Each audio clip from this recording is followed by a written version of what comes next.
Hey guys, Mason here, Cardinal. Working through the Q&A questions that you guys had. This should be 4 parts that I'm going to do.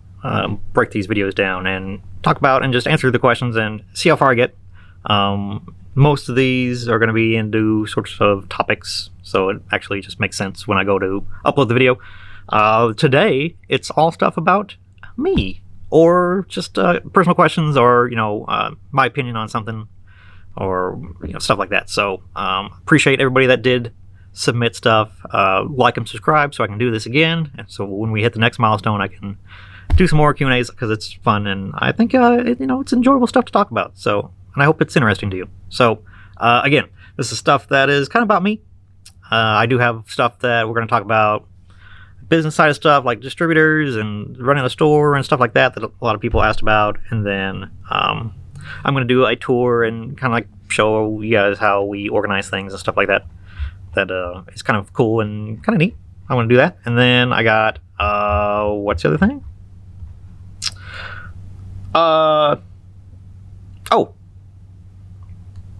then you guys had you asked my opinion on some stuff, like speculating on, or just things about TCGs and Pokemon and other games like Flesh and Blood and stuff. So we'll talk about that in some other later videos. But this one's all about me. So first question, Meta asks, do you collect anything such as coins? No, I do not. I don't even collect Pokemon cards. That's something that I am pretty adamant about not meddling in what you peddle.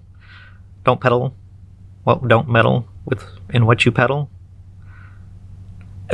It's just important to keep that kind of stuff separated. I still greatly appreciate Pokemon cards and Magic cards and that stuff as collectibles and pretty much everything I sell here.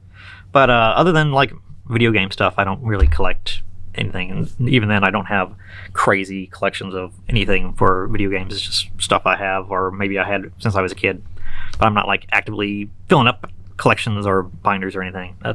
I do have stuff that I like, or things that was given to me. I keep stuff like that, but yeah, I don't really collect anything. I know it's kind of sad, but that doesn't mean I don't appreciate all this stuff, because I really do. It's everything I sell in the store reflects something about me, or my personality, or the personality of the people that come into the store. So it's all has a meaning to me, and just because it has a meaning doesn't mean I have to have it personally or own it. So I'm perfectly happy having it in my case or on my wall, and when somebody goes and buys it and picks it up, I think it's cool, because I'm happy that somebody else is getting to enjoy it. Other part of the questions, other topics in mind for this channel? Yeah, definitely. We already do some Vanguard stuff. We're gonna open new product stuff like that.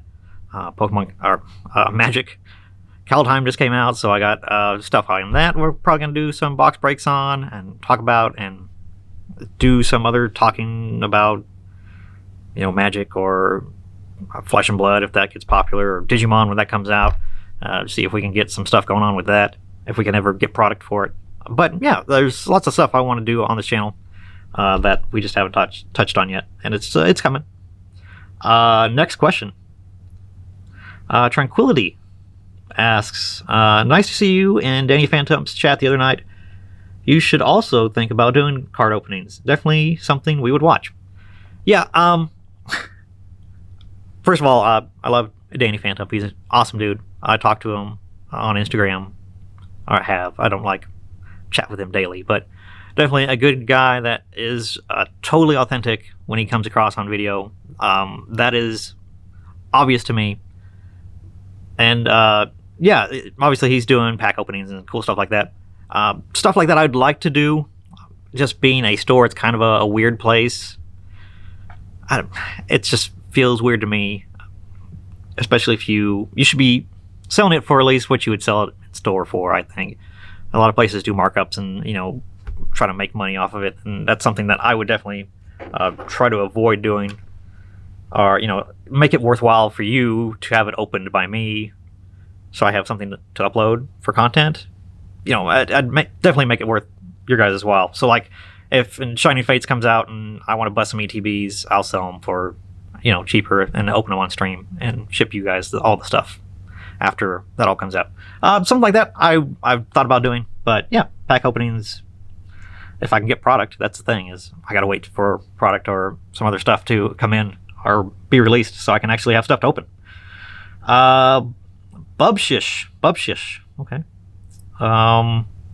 He asks, I don't know who, asks, was running an LGS a dream of yours, or was it incidental? Definitely was not a dream.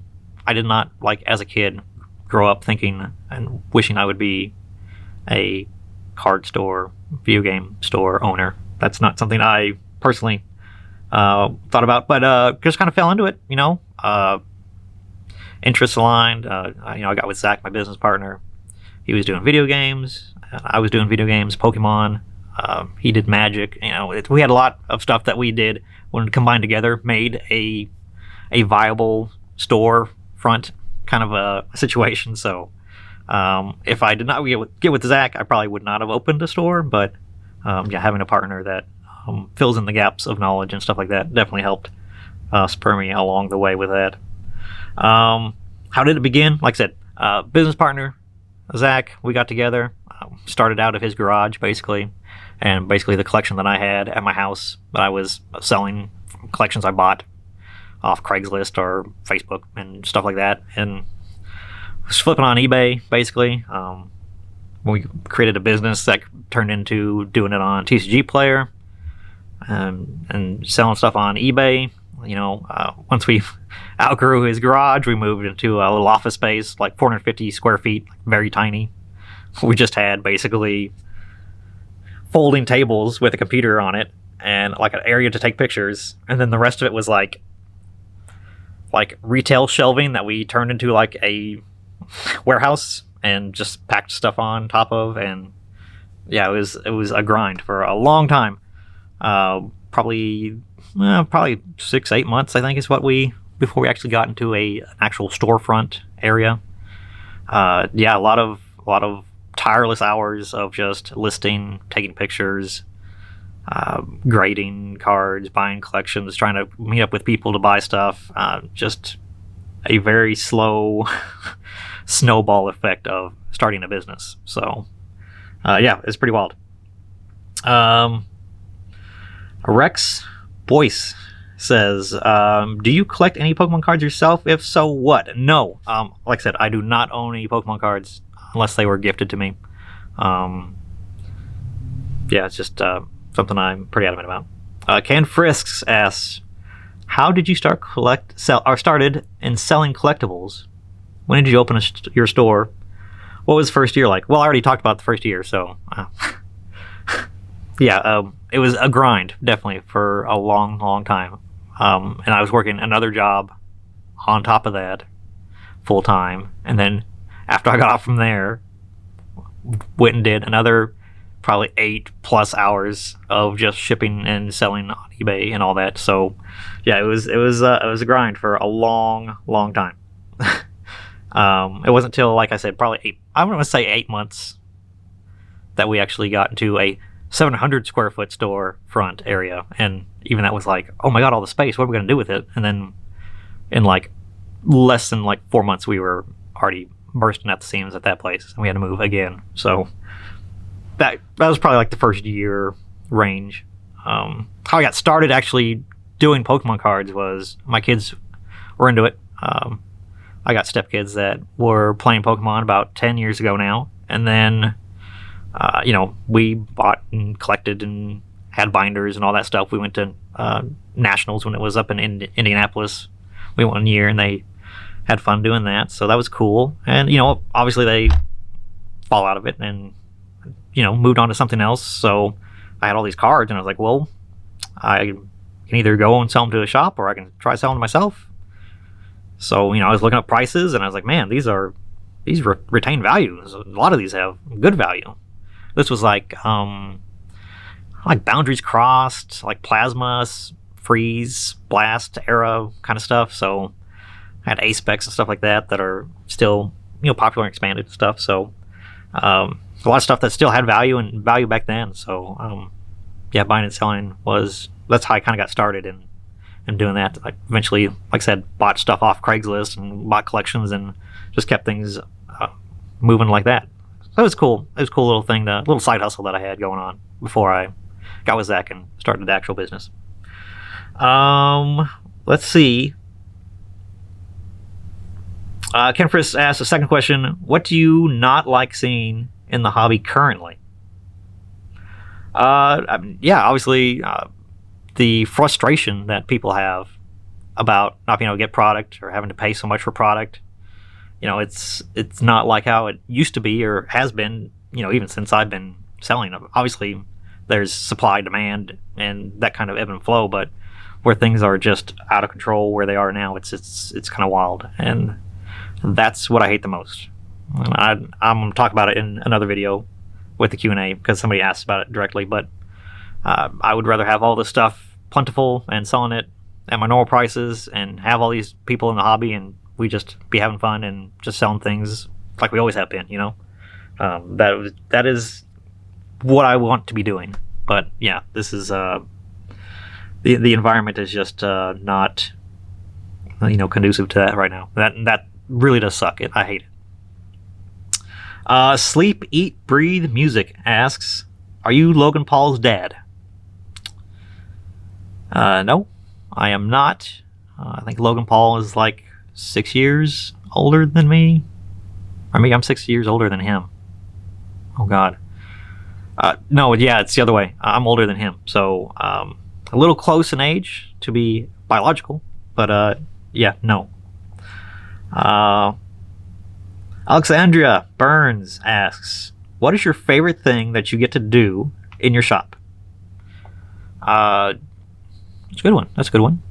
I love when people come in with collections and stuff like that and know what they have.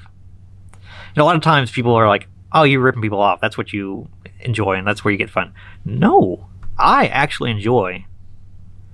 I enjoy when people bring stuff in and they want to trade towards other stuff because then there's a bargaining relationship and a back and forth that I really enjoy the dynamics of.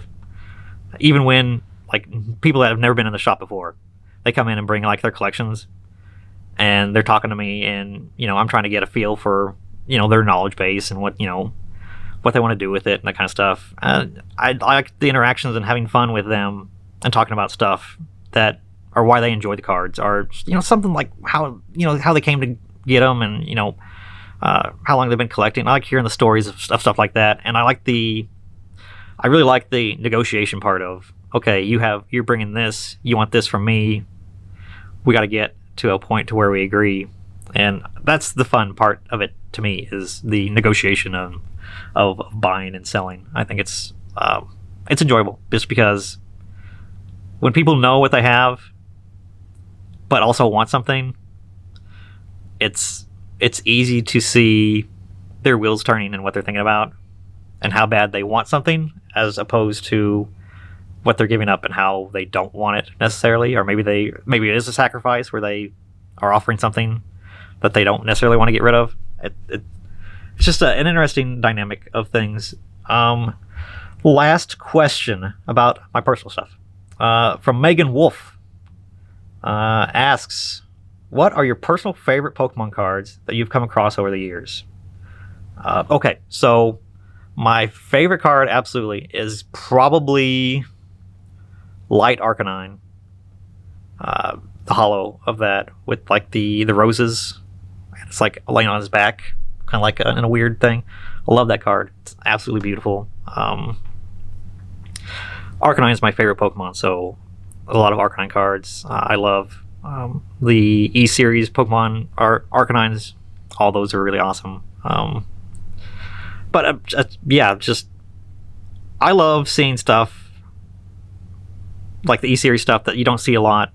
If you see a holo, stuff like that. Obviously, the art during that time period was on another level than it is now.